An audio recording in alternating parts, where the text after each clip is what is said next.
Okay, 3, 2, 1, Go. go. So, good day everyone. I am Clarice Ferrer for today's discussion. Pag-uusapan naman natin yung tungkol sa pagbabalik ni Dr. Rizal sa Pilipinas, pagkatatag ng La Liga Filipina at naging buhay niya sa Dapitan. So, important yung topic na to dahil dito natin makikita na si Rizal ay hindi lang basta isang manunulat o bayani, makikita rin natin kung paano niya ginagamit ang kanyang talino, edukasyon, paninindigan para makatulong sa bansa kahit maraming panganib sa kanyang lugar. So, sa part na ito ng buhay ni Rizal, makikita natin na kahit minamanmanan siya ng gobyerno ng Espanyol, hindi pa rin siya tumigil sa pagsulong ng mapayapang reforms para sa Pilipinas. Dito rin nagsimula ang La Liga Filipina, isang organisasyon na naglalayong pag-isahin ang mga Pilipino at kahit ipatapos siya sa dapitan, hindi niya sinayang ang kanyang panahon dahil pinagpatuloy niya pa rin ang pagtulong sa mga tao sa pamamagitan ng education, medicine, science at community service. So, ngayon, isa-isahin natin ang mga mahalagang pangyayari sa buhay ni Rizal mula sa kanyang pagbalik sa Pilipinas hanggang sa kanyang exile sa dapitan. Next slide po. So, noong June 26, 1892, bumalik si Rizal sa Pilipinas kasama ang kanyang kapatid na si Lucia Rizal pagdating nila sa Maynila. Tumuloy sila sa Hotel de Oriente na isang sikat at kilalang hotel noon na matatagpuan malapit sa Binondo Church. Mahalaga ang pangyayari ito dahil matagal na panahon din nanirahan si Rizal sa ibang bansa para mag-aral at palawakin ang kanyang mga kaalaman. Habang nasa Europe siya, naging kilala siya dahil sa kanyang mga nobela na nalimitang El Filibusterismo na naglantad ng mga pang-abuso ng mga praile at ng gobyernong Espanyol sa mga Pilipino. Kahit alam niya delikado ang kanyang pagbabalik, pinili pa rin niya umuwi sa Pilipinas. Alam niya kasi na posibleng bantayan siya at arestuhin o parasahin ng mga Espanyol dahil sa kanyang mga sinulat at impluwensya ng mga Pilipino. Makikita rito na ang pagiging matapang ni Rizal dahil imbes na manatiling ligtas sa ibang bansa, mas pinili niyang bumalik para makita ng tunay ang kalagayan ng kanyang bayan at kanyang pamilya. Pagdating pa lang sa Manila, agad siyang nagtungo sa Malacanang Palace para makapagkita kay Governor General Hugo Despupo. Gusto niyang ipakita na mapayapa ang kanyang intensyon at wala siyang balak na magsimula ng marahas na rebellion laban sa Spain. Naniniwala pa rin na noon si Rizal na posible ang reforms sa mapayapang paraan sa pamamagitan ng education, pagkakaisa at tamang pamumuno. Pero kahit maayos ang kanyang layunin, naging suspicious na agad siya sa mga Espanyol dahil natatakot sila sa epekto ng kanyang mga sulatin sa isip ng mga Pilipino. Next slide po.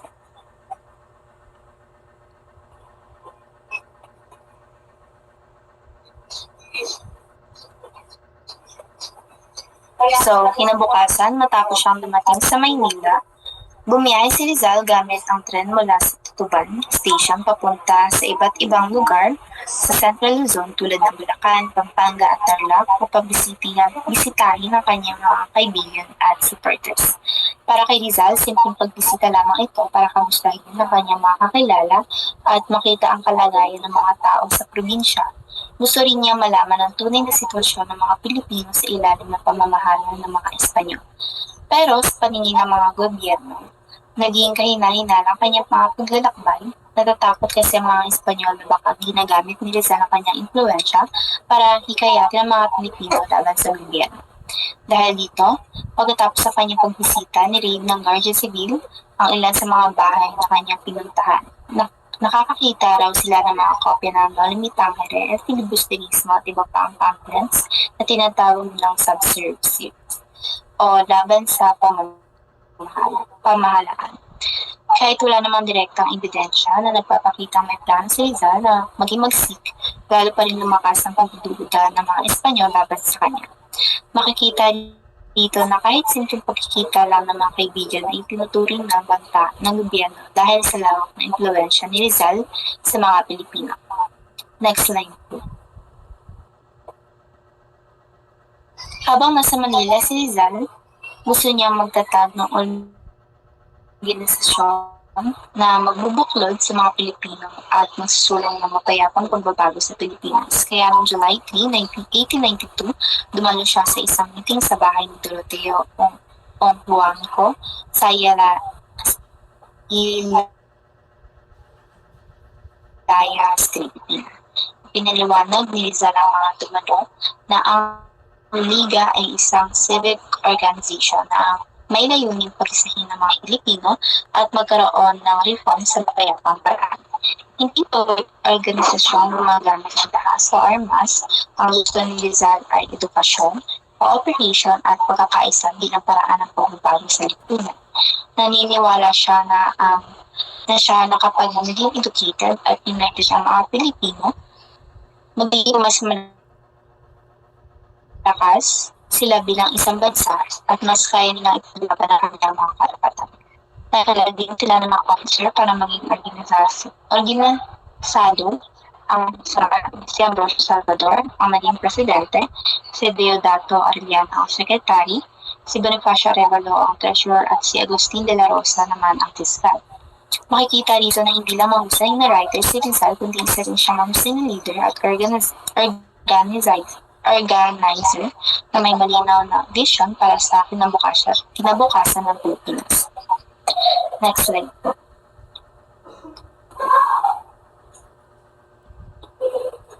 So, ayan, yung regulation of La Liga Filipina. So, makikita natin dyan yung pagtatag or gumawa sila ng constitution at regulation upang maging maayos at organisado ang operation ng samahan. So, makikita dyan yung iba't ibang regulation at constitution ng La Liga Filipina. Next slide po. So, goals of La Liga Filipina. Yung mga pangunahing layunin ng La Liga Filipina ay pag-isahin ng isang buong bansa, protektahan ng mga Pilipino laban sa injustice at violence. Bukod dito, gusto rin nilang ikayatin ang education, agriculture at commerce para mapaunlad ang ekonomiya ng Pilipinas. Para kay Rizal, hindi sapat na magkaroon lang ng political freedom dahil mahalaga rin ang paglundag ng buhay ng mga ordinaryong Pilipino. Isa rin sa goals nila ang pag-aaral at mapatupad ang reforms sa mapayapang paraan. Hindi gusto ni Rizal ang marahas sa rebellion, hindi siya naniniwala na magiging maayos ang pagbabago kung magagaling ito sa edukasyon at pagkakaisa. Ang motto nila ay Usnos Star Omnium na nangangahulugang one like all.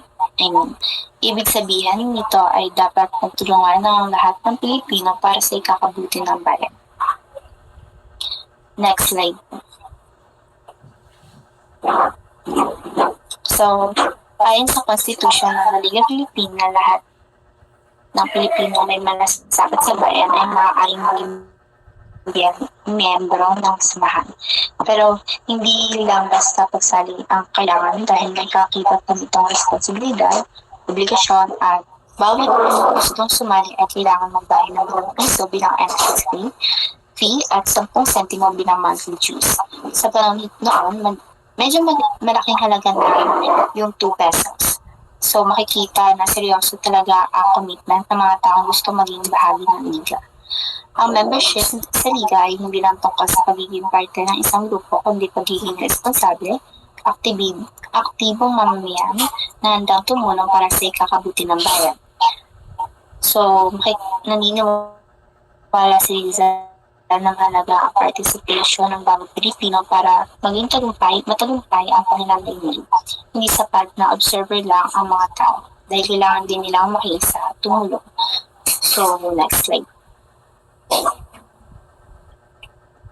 So, makikita dito yung 7 duties of members ng La Liga Filipina. So, yung 7 tungkulin na kailangan sundin ng bawat membro ng La Liga Filipina upang manatiling organisado at ligtas ang samahan. Una, kailangan nilang sumunod sa orders ng Supreme Council dahil ito ang pangunahing namamahala sa liga. Pangalawa, kailangan nilang tumulong sa pagre-recruit ng mga bagong miyembro upang mas tumawak pa ang organization. Kailangan din naman panatilihing sekreto ang mga desisyon, activities ng liga para maprotektahan ito laban sa gobyerno at sa mga tao maaaring sumira sa samahan. Isa pa sa mga tungkulin nila ay magkaroon ng symbolic name at maging mabuting halimbawa bilang Pilipino sa kanilang pag-uugali at pakikitungo sa kapwa. Kailangan din nilang tumulong sa mga kapwa-membro at i-report sa piskal ang mga impormasyon na maaaring makaapekto sa ligado na samahan. Gusto ni Rizal na ang bawat membro ay responsable, loyal at malasakit, hindi lang sarili kundi pati sa kapwa Pilipino. Next slide po.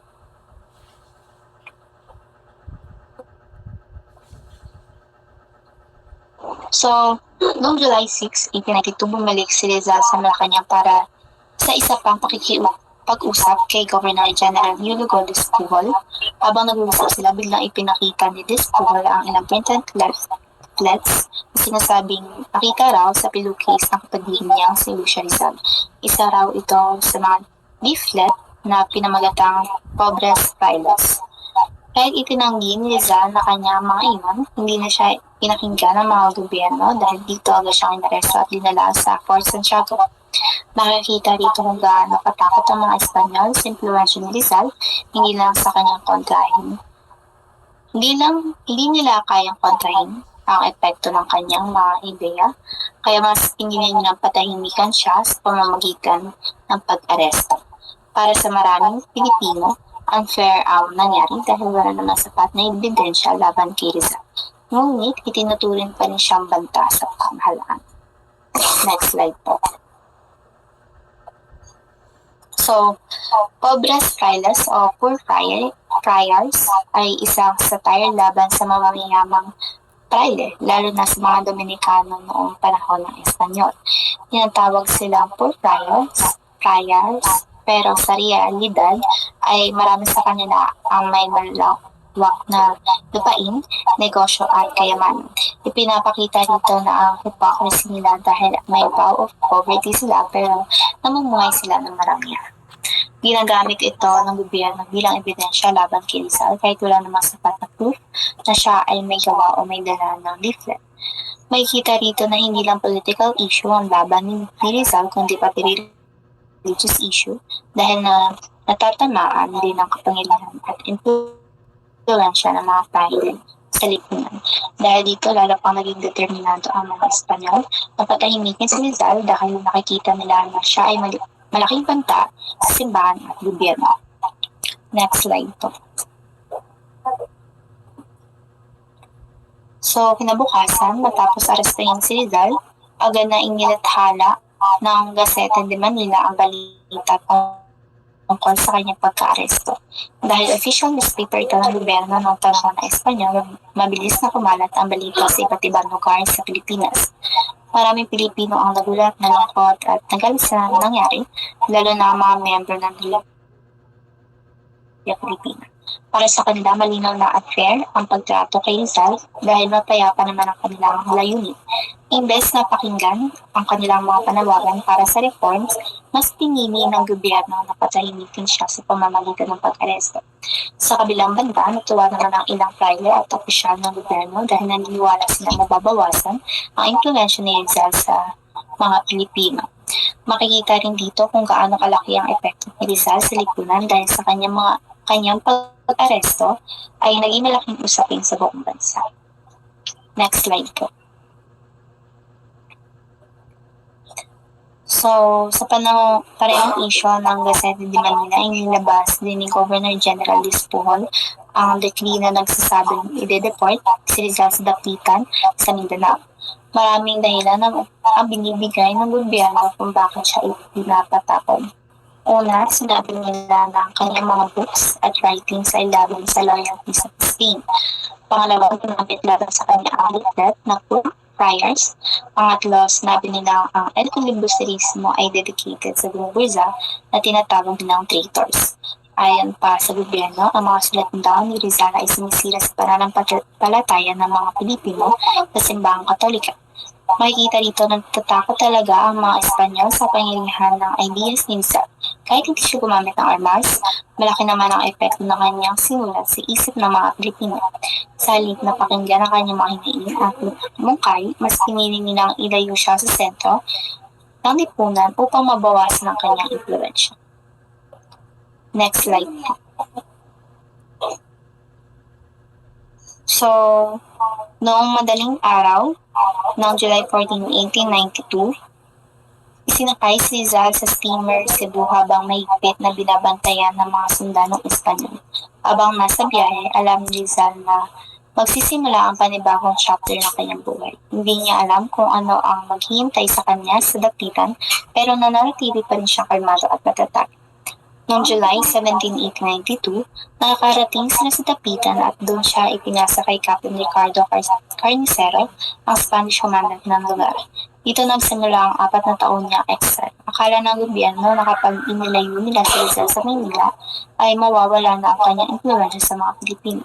Pero ang katotohanan, naging mas productive pa siya sa dapitan at dahil mas marami siyang nagawang proyekto para makatulong sa komunidad. Makikita dito na kahit malayo siya sa sentro ng lipunan, hindi pa rin nawala ang kanyang dedikasyon sa paglingkod sa bayan. Next slide. So, Rizal in Dapitan. So, tumagal ang exile ni Rizal sa Dapitan mula 1892 hanggang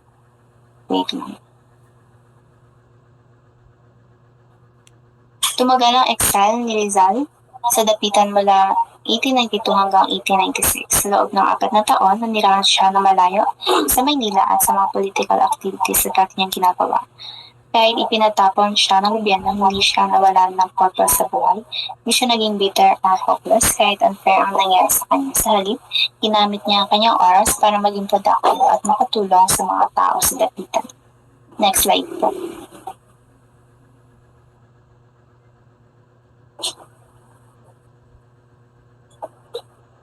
Ayan. So habang nasa dapitan, naging busy si Rizal sa maraming gawain. Nag-practice siya bilang doktor at gumamot ng maraming pasyente. Wait lang.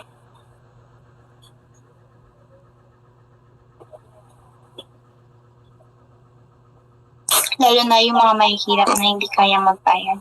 Mahilig din siya sa science, kaya pinag-aralan niya ang iba't ibang halaman, hayop at kalikasan sa lugar. Marami din siya natuklasang specimens na ipinadala niya sa mga foreign scientists. Nagtayo rin siya ng paaralan para sa mga batang lalaki kung saan hindi lang academics ang itinuturo, kundi pati ang discipline, values at pagiging makabayan. And bukod dito, naging abala rin siya sa farming at business. Gumawa pa siya ng wooden machine para sa paggawa ng bricks at tumulong sa pagpapaunlad ng komunidad. Makikita rin dito yung na kahit malayo siya sa Maynila, patuloy pa rin siya naging pakinabang sa mga tao sa pamamagitan ng kanyang talino at sipag. Next slide po.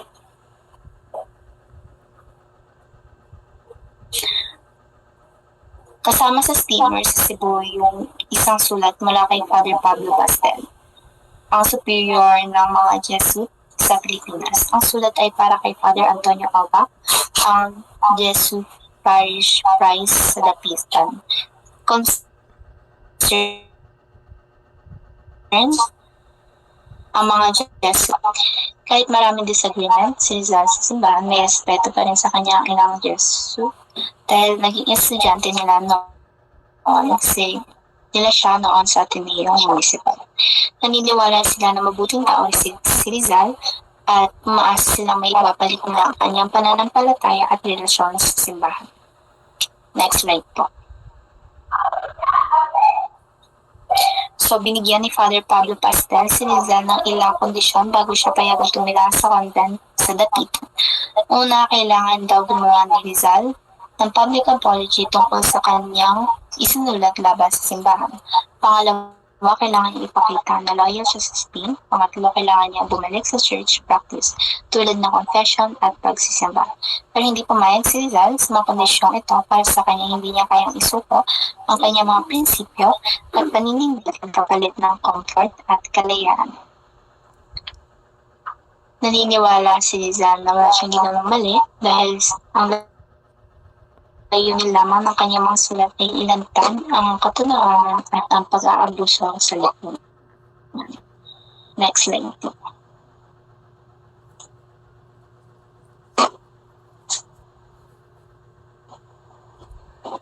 Ayan, dahil hindi siya tumuloy sa convent, tumira si Rizal sa bahay ni Captain Ricardo Carnicero, ang Spanish commandant sa Dapitan. Kahit Espanyol, si Carnicero naging mabuti ang pakikitungo niya kay Rizal. Habang tumatagal, naging close friends sila dahil umaga si Carnicero sa intelligent, discipline at magandang karakter ni Rizal. Binigyan pa siya ni Carnicero ng kalayaan na makapunta sa iba't ibang lugar basta mag-report lamang siya ng isang beses kada linggo. Bilang appreciation, gumawa si Rizal ng poem para sa birthday ni Carnicero na pinamagatang Adon Ricardo Carnicero. Makikita rito na kahit may political conflicts sa pagitan ng mga Pilipino at Espanyol, may mga Espanyol na marunong respeto at umanga kay Rizal bilang tao. Next slide po. September 21, 1892, naging exciting ang buhay ni Rizal sa Dapitan dahil nanalo siya sa lottery. Yung lottery ticket number ay 9736 na pinagsaluhan ni Rizal Carnicero at Francisco Iquilor ay nanalo ng second prize sa Manila Lottery. Nakuha ni Rizal ang humigit kumulang 6,200 pesos bilang kanyang share. Sa panahon noon, napakalaking halaga nito. Pero imbes na gastusin ang luho, ginamit niya ang pera para makatulong sa kanyang pamilya at bumili ng agricultural land sa Talisay para sa farming project. Dahil dito, mas lalo niyang napaunlad ang kanyang buhay sa Dapitan at mas marami pa siyang natulungan tao. Next slide po. So, habang nasa Dapitan, nagkaroon ng mahabang palitan na sulat sina Rizal at Father Pablo Pastel tungkol sa religion at faith. At nagdebated sila tungkol sa teaching ng simbahan, role ng religion at paggamit ng reason o logic sa pananampalataya. Kahit magkaiba sila ng paniniwala, naging respectful pa rin sila sa isa't isa. Hindi nila ginawang personal ang kanilang argumento at nanatili silang magalang sa kanilang mga sulat. Binigyan ni Father Pastel si Rizal ng librong Imitation of Christ, habang si Rizal naman ay nagbigay ng bus ni St. Paul na siya mismo ang gumawa. So, next slide po. Nagkaroon ng misunderstanding si Rizal at si Juan Lardet, isang French businessman na bumili ng kahoy mula sa kanya. Sa isang sulat, sinabi ni Lardet na kung honest daw si Rizal, dapat sinabi nito na may ilang sirang lumber sa kanilang deal. Nagalit si Rizal dahil parang kinwestiyon nito ang kanyang integridad at pagiging tapat. Para kay Rizal, mahalaga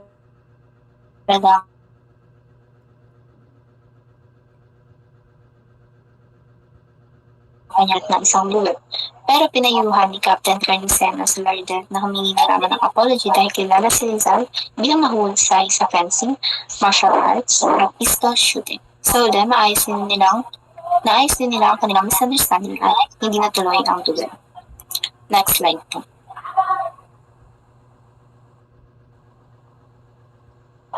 Hindi pa rin sumuko ang mga nasa simbahan sa pag-convince kay Rizal na bumalik sa simbahan.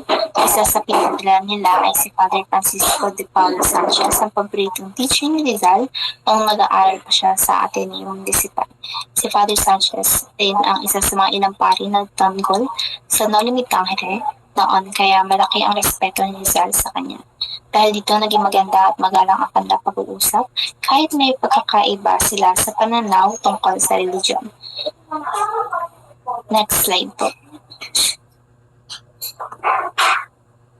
So, simple pero peaceful ang naging buhay ni Rizal sa Dapitan. Maaga siyang gumising para alagaan ang kanyang mga halaman at hayop. Pagkatapos ito ay nagturo siya sa kanyang mga estudyante at gumamo sa kanyang mga pasyente. So, sa hapon naman, nagpo-focus siya sa farming, negosyo at iba pang project para sa komunidad. Sa gabi, nagbabasa siya ng books, nagsusulat at nag-aaral aralan ng iba't ibang subject tulad ng science at language.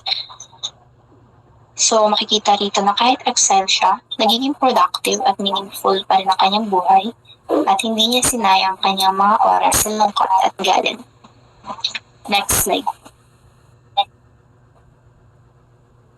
So, yan yung replica or picture ng house where kung saan nagstay si Rizal sa Dapitan.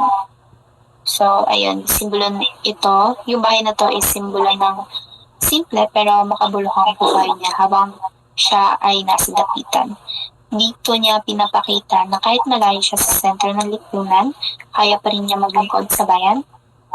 At sa bahay na to, ginawa niya ang marami sa kanyang mga proyekto at ginugol ang malaking bahagi ng kanyang panahon, pagtuturo, paggamot sa pasyente at pag-aaral. Good day, sir. I'm Aliana Ishiwan, the next presenter. So now, let's proceed to the linguistic studies. So, aside from being a doctor, writer, and reformist, si Rizal ay very talented din when it comes to learning different languages. Kahit naka-excel siya sa Dapitan, hindi siya tumigil sa pag-aaral. But instead, ginamit niya yung free time niya para mag-aral ng iba't ibang lengguwahe. Habang nasa Dapitan siya, pinag-aralan niya ang Bisayan o Cebuano, Subanon, at Malay language. Mahilig talaga si Rizal na mag-aaral ng iba't ibang language dahil para sa kanya, mas naiintindihan mo ang culture at history ng isang lugar kapag alam mo yung wika nila. In fact, noong April 5, 1896, nagsulat siya ng liham sa kaibigan niyang si Ferdinand Blumentritt at sinabi niya na kaya niyang magsalita at umintindi ng 22 languages. So this includes Tagalog, Ilocano, Bisayan, Subanon, Spanish, Latin, Greek, English, French, German, Arabic, Malay, Hebrew, Sanskrit, Dutch, Catalan, Indian, Chinese, Japanese, Portuguese, Swedish, and Russian. So this shows kung gaano kasipag mag-aral si Rizal at kung gaano kalawak yung knowledge niya and gaano katindi yung will niya na maintindihan yung mundo beyond the Philippines. Next is his artistic work. So bukod sa pag-aaral ng mga wika, ipinagpatuloy din ni Rizal ang kanyang talent sa arts habang nasa Dapitan. Gumawa siya ng iba't ibang drawings at sculptures na inspired sa nature at sa mga nakikita niya sa kanyang paligid. So it's like, yung art yung naging way niya para i-express yung thoughts and creativity niya. Isa sa pinakakilalang gawa ni Rizal ay ang sculpture na The Mother's Revenge. Itong artwork na to ay about sa mother dog na inaatake yung crocodile para ipaghiganta yung kamatayan ng anak niya. The sculpture reflects Rizal's creativity and his keen observation of nature. So here's the next slide. Ito yung The Mother's Revenge sculpture that was crafted by Jose Rizal. So through this artwork, makikita natin kung gaano ka-artistic si Rizal and kung paano niya napaparating yung message niya through art. So aside from The Mother's Revenge, marami pa siyang ginawang sculpture during his stay in Dapitan.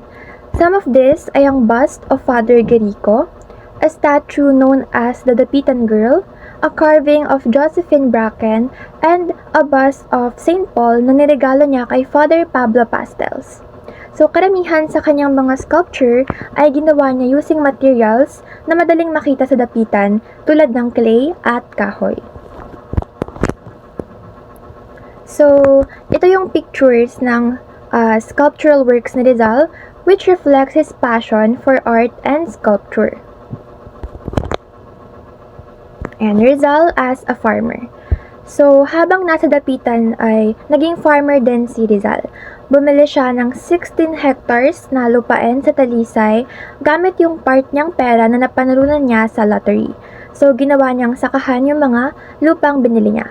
So, ginamit niya yung mga modern farming methods na natutunan niya sa Europe and America. Nagtanim siya ng mga prutas, nyog at iba pang pananim. So, para kay Rizal, mahalaga ang agriculture dahil makakatulong ito para mapaunlad ang kabuhayan ng mga Pilipino. Next is Rizal as a businessman. So aside from farming, naging involved din si Rizal in terms of business.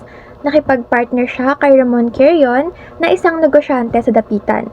And nagtayo sila ng iba't ibang business ventures. Kabilang dito yung fishing, copra trading, hemp production at lime manufacturing. And sa lahat ng kanilang negosyo, ang hemp industry yung may pinakamalaking naging kita.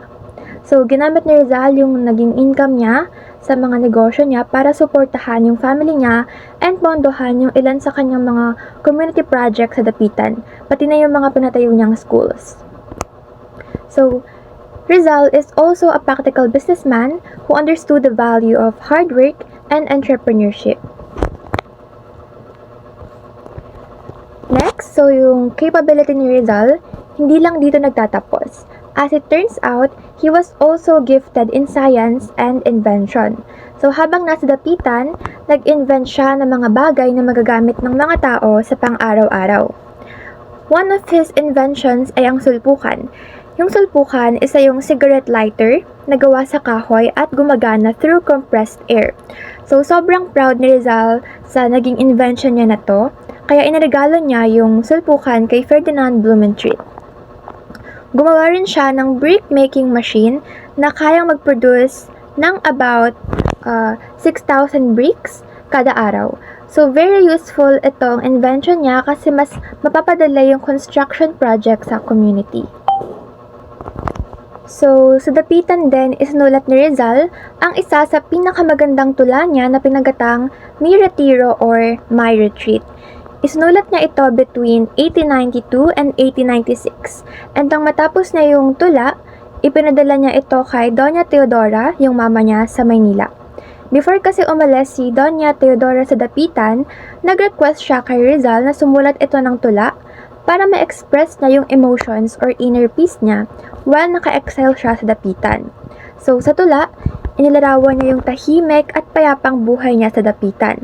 Ikinuwento niya yung kagandahan ng kalikasan sa paligid niya, tulad ng dagat, mga puno at kabundukan. So kahit naka-exile siya, natutunan niyang pahalagahan yung simple at tahimik na pamumuhay niya sa Dapitan. So, maraming literary scholars ang nagko-consider sa Mi Retiro as one of Rizal's finest lyrical poems kasi nga it reveals his emotions, thoughts, and yung appreciation niya sa simple things in life. Next is Rizal and Josephine Bracken. So, isa sa pinakamahalagang pangyayari sa buhay ni Rizal sa Dapitan ay ang pagkilala niya kay Josephine Bracken. So, sino nga ba si Josephine Bracken? Si Josephine Bracken ay isang Irish woman na ipinanganak sa Hong Kong noong October 3, 1876. She was known for her blue eyes, simple beauty, and cheerful personality. So, siya yung naging kasama ni Rizal sa mga huling taon ng buhay nito. And now, aalamin natin ng kaunti yung family background ni Josephine. So, yung kanyang ama ay si James Bracken, isang sundalo sa British garrison, habang yung kanyang ina naman ay si Elizabeth Jane McBride. So, but unfortunately, namatay yung nanay niya shortly after siyang ipanganak. And as a result, si Josephine ay inampon ni George Taufer. Si George Taufer ay isang businessman na nakatira sa Hong Kong. So, itinuring ni Taufer si Josephine na parang tunay niyang anak at pinalaki at nilagaan niya ito. And years later, nagkaroon ng problema sa mata si Taufer. And yun yung naging dahilan kung bakit sila pupunta sa Dapitan ni Josephine and doon nila makikilala si Rizal. So, ayan, nagpunta nga si Josephine at George Taufer sa Dapitan para magpagamot kay Rizal. Kasi noong mga panahong yun, kilala si Rizal bilang isang mahusay na ophthalmic surgeon. So, sikat siya. Pero matapos suriin si Taufer, napag-alaman ni Rizal na hindi na kayang magamot pa yung kondisyon niya. So, it is incurable, which means na permanente na yung kanyang pagkabulag. So, kahit hindi naging successful yung treatment, ay may magandang bagay namang nangyari. Dito nagka-develop pa ng feelings na Rizal at Josephine.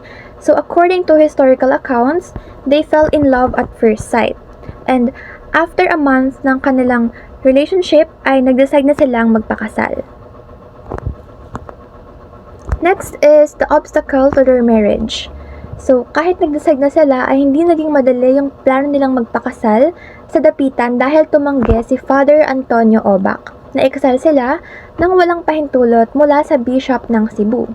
And bukod pa rito, gusto ng simbahan na bumalik muna si Rizal sa mga turo ng simbahang Katolika bago sila payagang magpakasal.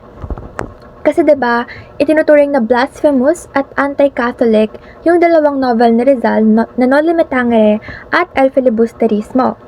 And aside from that, another obstacle was George Taufer. Hindi rin siya sang-ayon na magpakasal sila kasi hindi niya matanggap na mawawala na sa kanya si Josephine. And dahil sa sobrang lungkot, nag-attempt siya na magpakamatay sa pamamagitan ng paghiwa ng kanyang lalamunan. And buti na lang, agad siyang napigilan ni Rizal. And after ng pangyaring iyon, umalis sina Josephine at Taufer sa dapitan para pumunta sa Manila. Pero kalaunan ay bumalik si Taufer ng mag-isa lang sa Hong Kong, habang si Josephine naman ay bumalik sa dapitan para manatili kasama si Rizal. So, dahil walang pare na gustong magpakasal sa kanila, itinuring nilang mag-asawa yung kanilang sarili sa harap ng Diyos. And allegedly, sinabi na kinasal sila sa isang Catholic religious ceremony. But until now ay debate pa rin ito sa karamihan since walang marriage certificate na magpapatunay na ikinasal talaga sila. Namuhay sila ng masaya bilang mag-asawa sa dapitan. And grabeng saya yung naidulot ni Josephine kay Rizal since hindi na siya nag-iisa sa dapitan. Dinescribe ni Rizal yung buhay niya roon bilang peaceful and fulfilling. And to express his love, sumulat si Rizal ng tula para kay Josephine. Ang title ay Josephine, Josephine. So, next is the death of their son. So, noong 1896, nakatanggap sila ng magandang balita nang malamang buntis si Josephine. Excited sila na magsimulan ng family but unfortunately, dumating yung isang malaking pagsubok sa kanilang relasyon. According to historical accounts, pinrank ni Rizal si Josephine and nagulat ito ng sobra kaya siya nag-gave birth siya prematurely sa isang 8-month-old baby boy. So, pinangalanan niya itong Francisco na kinuha sa ama ni Rizal na si Francisco Mercado. Pero sa kasawiang palad, nakasurvive lang yung baby for only 3 hours bago ito binawian ng buhay. So, inilibing nila ito sa dapitan. Next is Rizal and the Katipunan. So, habang nasa dapitan si Rizal, ay may mahalagang kaganapan din sa Manila. Doon ay abala si Andres Bonifacio sa pagpapalawak ng Katipunan na isang lihim na samahang naglalayong makamit ang kalayaan ng Pilipinas mula sa Espanya. Itinatag yung Katipunan noong July 7, 1892 na siya ring araw kung kailan pinatapon si Rizal sa dapitan. So paglipas ng panahon, dumami yung members nito at nagsimulang magplano ng isang revolution laban sa mga Espanyol. Dahil ginagalang ni Rizal, si Rizal ng mga Pilipino ay gusto nilang malaman yung magiging opinion niya kung papayag ba siyang sumama sa revolution or hindi. Kaya naman, para malaman nila, ipinadala nila si Dr. Pio Valenzuela sa dapitan bilang kanilang kinatawan. So yun, naglakbay si Dr. Pio Valenzuela patungong dapitan sakay ng barkong Venus. So para hindi makahalata yung mga Espanyol sa kanilang tunay na misyon, ay nagsama siya ng isang bulag na lalaki na si Raimundo Mata at isang guide. Ginawa nila ito para magmukhang ordinary lang yung paglalakbay na gagawin nila. So noong June 1896, nakipagkita si Valenzuela kay Rizal at ipinaliwanag niya yung plano ng Katipunan na magsimula ng revolusyon laban sa Espanya. Hiningi rin niya yung opinyon at suporta ni Rizal para sa kanilang kilusan. After mapakinggan ni Rizal yung plano ng Katipunan, ay sinabi niyang hindi pa ito yung tamang panahon para magsimula agad ng revolusyon. So according to Rizal ay may dalawang pangunahing dahilan. Una, hindi pa handa yung mga Pilipino para sa isang malawakang armadong pakikibaka. At pangalawa, in-emphasize niya na kulang pa yung mga armas at pondo na kailangan nila para maging matagumpay yung isang revolution. And dahil dito, naniniwala si Rizal na maaaring mabigo ang kilusan kung agad nila itong sisimulan. Sinabi rin ni Valenzuela na gustong iligtas ng katipunan si Rizal mula sa dapitan. Pero tumanggi siya dahil ibinigay na niya yung kanyang salita sa Spanish authorities at ayaw niyang sirain yung kanyang pangako.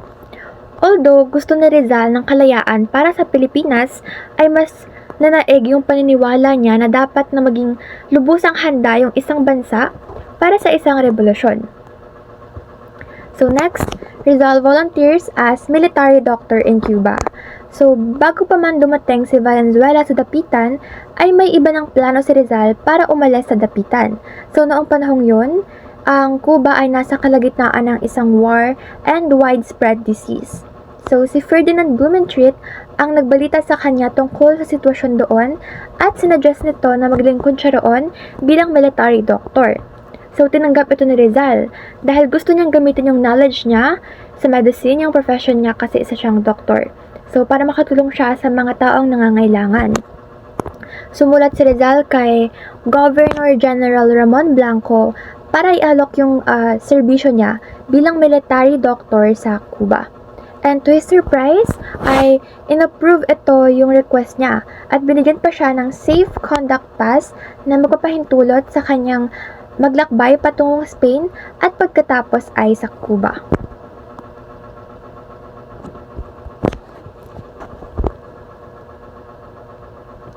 Next ay The Song of the Traveler.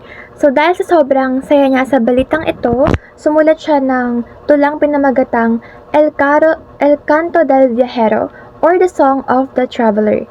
So sa tulang ito, ipinahayag niya yung feelings, hopes, and dreams ng isang manlalakbay na naghahanda para sa panibagong paglalakbay. And lastly is the end of Rizal's exile in Dapitan. So finally, noong July 31, 1896 ay natapos na yung 4 na taong exile ni Rizal sa Dapitan. Sumakay siya sa barkong Espanya kasama si Josephine Bracken and yung kanyang kapatid na si Narcisa Rizal at pamangkin niya na si Angelica Lopez. So maraming taga-Dapitan ang nagtipon para magpaalam kay Rizal. Habang papalayo yung barko, tinugtog ng banda ng bayan ang funeral march ni Chopin.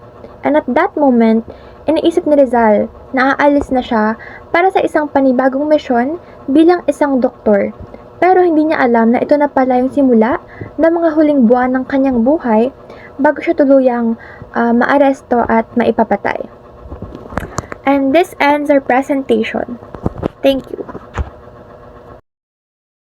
Rizal encounter with Friar Spy. A spy of the friars visited Rizal pretended to be a relative as Pablo Mercado. He offered his services as a confidential courier of letters and writings for the patriots in Manila. By that time, Rizal was suspicious, but as a host, he invited an unwanted visitor to stay for the night due to the late hour and heavy rainfall. Early the next day, he sent him away. Later, Rizal learned that this rascal was telling people that he was a relative of Dr. Rizal. Then Rizal reported to Kapitan Juan about the impostor and arrested. Sa slide na ito, pinapakita na may isang espiya ng mga praile na nagkunwaring kamag-anak ni Rizal at nagpakilalang Pablo Mercado. Nag-alok siya ng tulong bilang tagadala ng mga liham at sulatin ng mga makabayan sa Maynila. Naginala si Rizal sa kanyang tunay na pakay, ngunit bilang mabuting host, pinatuloy niya ito dahil gabi na at malakas ang ulan. Kinabukasan, pinaalis niya ang lalaki. Nang malaman ni Rizal na nagpapanggap itong kamag-anak niya, isinumbong niya ito kay Kapitan Juan at pinadakip. Next slide po. On investigation, the real name of the rascal in Florencio Namanan, and he was hired by the friars to spy on Rizal's activities, letters and writings which might incriminate him in the revolutionary movement.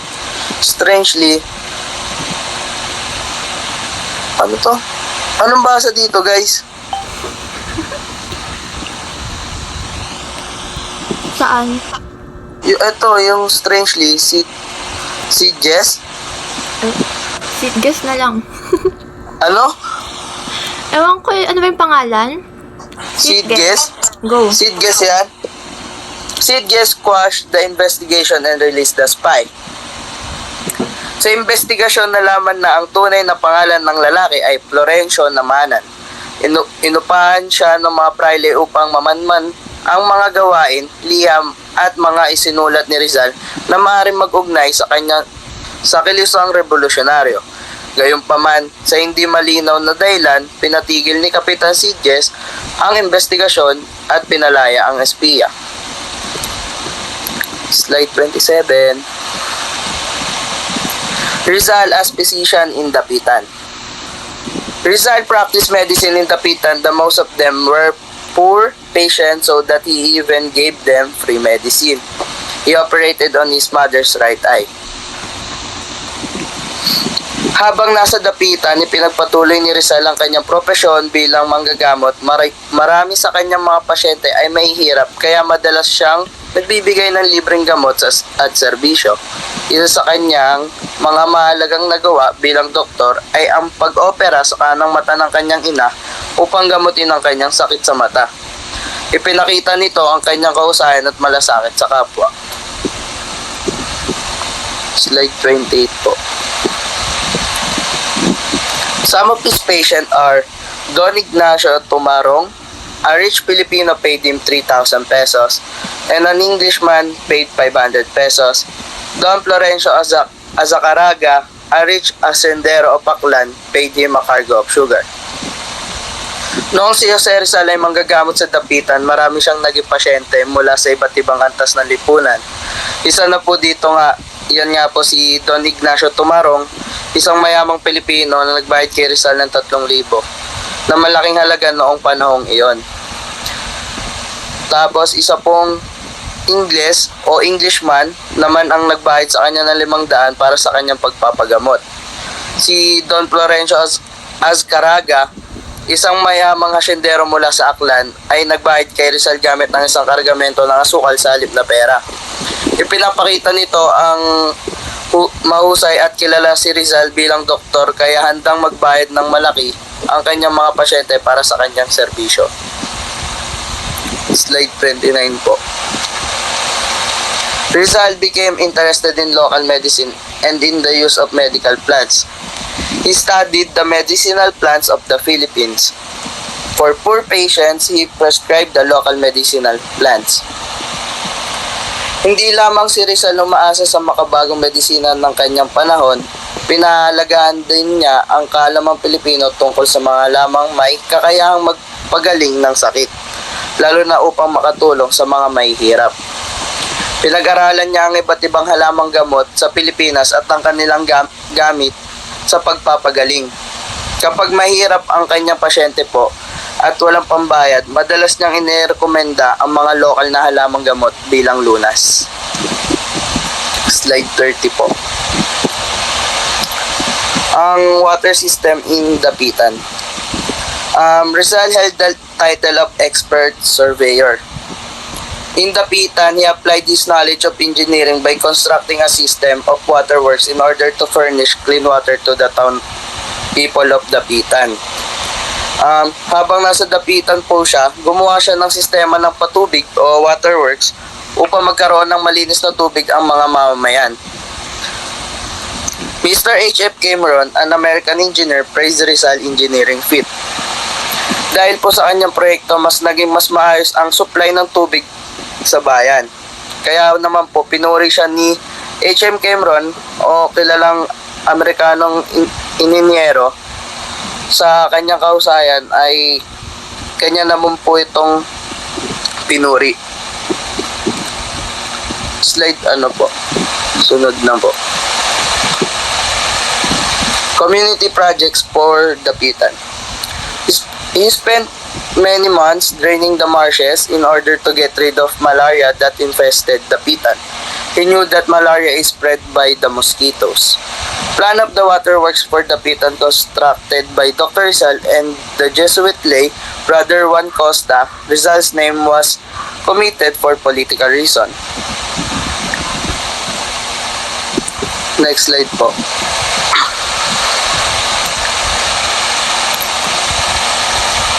$500 pesos an Englishman paid him was used to equip the town with its lightning system.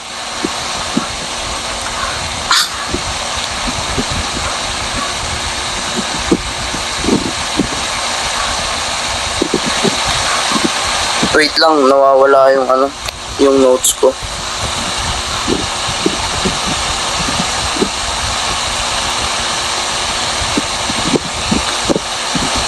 Okay. 500 pesos an Englishman patient paid him was used to equip the town with its lightning system. Ginamit niya ang 500 pesos na bayad ng isang pasyente upang maglagay ng mga lamparang delangis ng nyog sa madidilim na kalsada. Sunod naman po, ang coconut oil lamps placed in dark street of Dapitan. Another community projects of Rizal was the beautification of Dapitan. Next slide po. Rizal and Father Sanchez made a huge relief map of Mindanao out of earthstones and grass. Dito po yung gumawa sina Rizal at Padre Sanchez ng malaking mapa ng Mindanao gamit ang lupa, bato at damo. Next slide po. A plan of Rizal land in Dapitan. Next slide po. Rizal exile gave him the opportunity to put into practice his educational ideas. He established a school which began with 3 pupils and in the course of time increased to 16 and later to 21. Rizal taught his boy reading, writing, language, English and Spanish, geography, history, mathematics, arithmetic and geometry, industrial work, nature study, morals and gymnastics. Dito po siya nagtatag si Rizal ng paaralan sa Talisay na nagsimula sa 3 na mag-aaral at lumaki hanggang 21. Gayun pa man po, itinuro niya din ang pagbabasa, pagsulat ng Ingles, Espanyol, kasaysayan, geografiya, matematika, agam, mabuting asal at ehersisyo.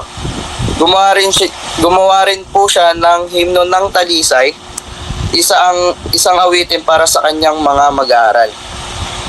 Next slide po. Ito nga po pala yung hymn to Talisay. Ayan po yung sinasabi ko po kanina. Rizal conducted his school at his home in Talisay near Dapitan where he had his farm and hospital. Next slide po. Contribution to science. Rizal found Mindanao a rich virgin field for collecting specimens.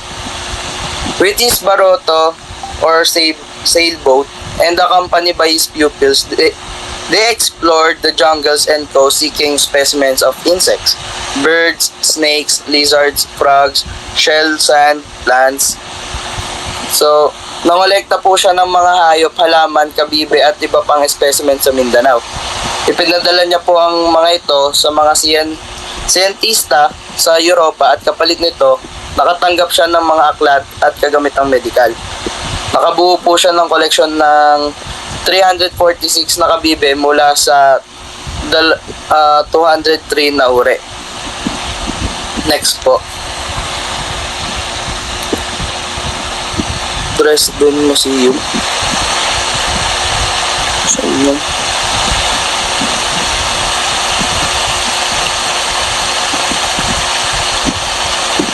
Wait lang.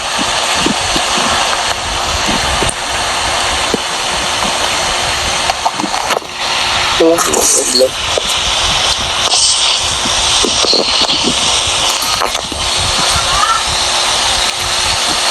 Dresden Museum. In payment for these valuable specimens, the European scientists sent him scientific books and surgical equipments. Dahil po sa kanya pong mga pinadalang valuable specimens, ang mga European na scientista ay nagpadala po sa kanya ng scientific books and surgical equipments. Next slide po.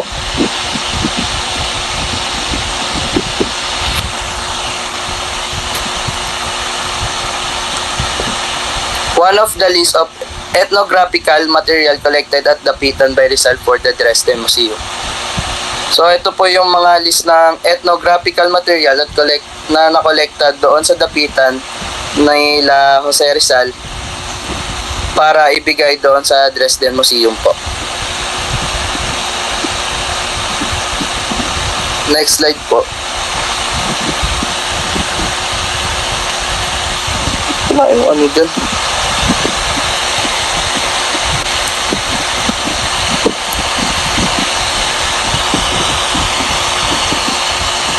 Atelia na ano yan? Skip So, lang yan, natin. Wala Oo, ba skip kayo? lang. Skip lang natin yan. Ayan. Meron? Skip lang din. Ayan. Skip lang din. Wala akong nakitang ganyan eh. So, dito wala. Eto lang siya. Sa ano lang ako, Draco Rizali. Ayan yun. Sa mga susunod po, ito po yung mga natuklasang uri na ipinangalan kay Rizal. Unang-una po, yan po yung Draco Rizali. Isang uri ng lumilipad na butike. Ayan po. Next slide po. Yan po yung itsura ng Draco Rizal. Next slide. Next po yung ano yan? Apogonia ba yan? Wala nga. Ano ba yan? Apogonia. Kung mamaya mayroon kasing ano yan. Apogonia ata yan. Oo, sige. Ito po. Ito po ang Apogonia Rizali. Isang maliit na salagubang. And next, Rhacoporus Rizali. Isang bibihirang uri ng palaka. Ito. Sa kanyang Ha? Akin na to eh. Okay na ba yan? Oo. Hindi, ito sana yung last eh. Saan ito? Lako po. Hindi, yung kapila. Ay, hindi, oo. Sa akin na to eh. Part ko na to. Hindi, parang pa-ending ko siya. Okay. Sige, go. Okay. Sa kanyang pagkakatapon sa Dapitan, hindi lamang naging doktor si Rizal, kundi naging guro, siyentista at leader ng komunidad na nagpatupad ng mga proyektong nakatulong sa kalusugan, edukasyon at kaunlaran ng bayan.